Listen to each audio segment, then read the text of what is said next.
In the beginning of Deltarune, Ralsei tells us that when the roaring happens, a human, a monster, and a prince from the dark will appear at world's edge to banish the angels' heaven. There have been many theories about what the angels' heaven is, but today, I'm more interested in the human, the monster, and the prince from the dark.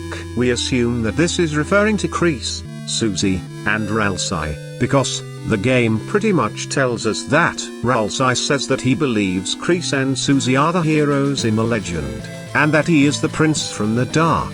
Also, when we see the animated legend scene, the human and the monster look exactly like Kreese and Susie, and it makes a lot of sense that the three main characters would be the three heroes from the legend. However, I believe that the three heroes aren't Kreese, Susie, and Ralsei, because they can be anyone. The prophecy goes into detail about everything else, so you'd think if the heroes had to be the three main characters, it would say that, but it just says a human, a monster, and a prince from the dark.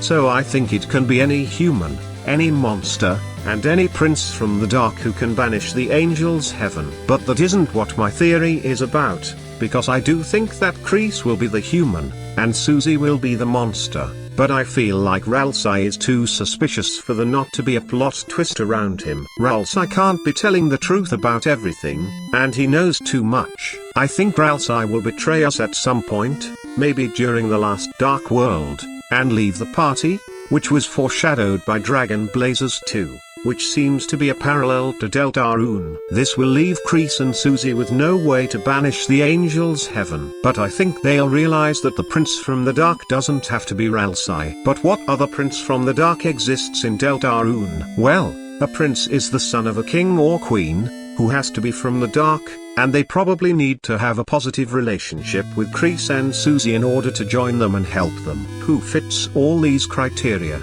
Lancer. He's the son of the Spade King, he's a Darkner, and he's friends with Kreese and Susie. On top of that, he's appeared in both chapters so far, and will probably appear in more, so he's probably an important character. So, I think the final battle of the game will be Kreese, Susie, and Lancer against the Angel, who I think is no L, but I won't go into that here, and will be made more difficult by the fact that Lancer isn't very good at battling and is scared. But eventually, they'll win and banish the angels' heaven. Now, do I honestly think this will happen? No, but I think it's an interesting idea that I feel like is something Toby Fox would do. Anyway, I hope you enjoyed this theory and subscribed, because I'll probably make more Deltarune theories in the future. Bye.